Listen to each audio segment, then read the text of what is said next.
நம்முடைய அறிவு செயல்கள் மூலம் வெளிப்படணும். வெறும் அறிவாக மட்டும் இருந்தால் பிரயோஜனம் இல்லை. நம்ம அறிவை வாழ்க்கையோடு ரிலேட் பண்ணும்போது தான் நம்ம கெட்டிக்காரங்களாக ஆகிறோம். அப்போ தான் அந்த ஒரு ஃபோக்கஸ் கிடைக்குது. இப்போ இந்த ஃபோக்கஸ் இருந்தால் தான் நம்ம ஜெயிக்க முடியும். வாழ்க்கையில் ஜெயிக்கிறதுக்கு ரொம்ப தேவையானது ஒரு ஃபோக்கஸ். அப்போ அந்த ஃபோக்கஸ் இருக்கிறவன் எப்படி இருப்பான்?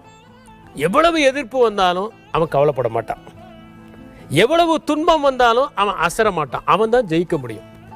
இதுக்கும் ஷேக்ஸ்பியருடைய ஒரு வரியை நம்ம அடிக்கடி யூஸ் பண்ணுறோம். அது என்னன்னா, sweet are the uses of adversity.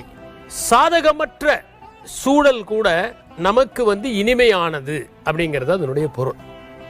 இதை ஷேக்ஸ்பியர் சொன்னாரு அப்படின்னு நம்ம சொல்லும்போது, இதை ஏற்கனவே நம்ம ஊர்ல திருவள்ளுவர் சொல்லிட்டார். அவர் சொன்னது இடுக்கண் வருங்கால் நகுக அப்படின்னாரு. அவர் என்னன்னா, துன்பம் வந்துச்சுன்னா சிரிச்சிடு, அதுக்கப்புறம் வருது வரவே வராது.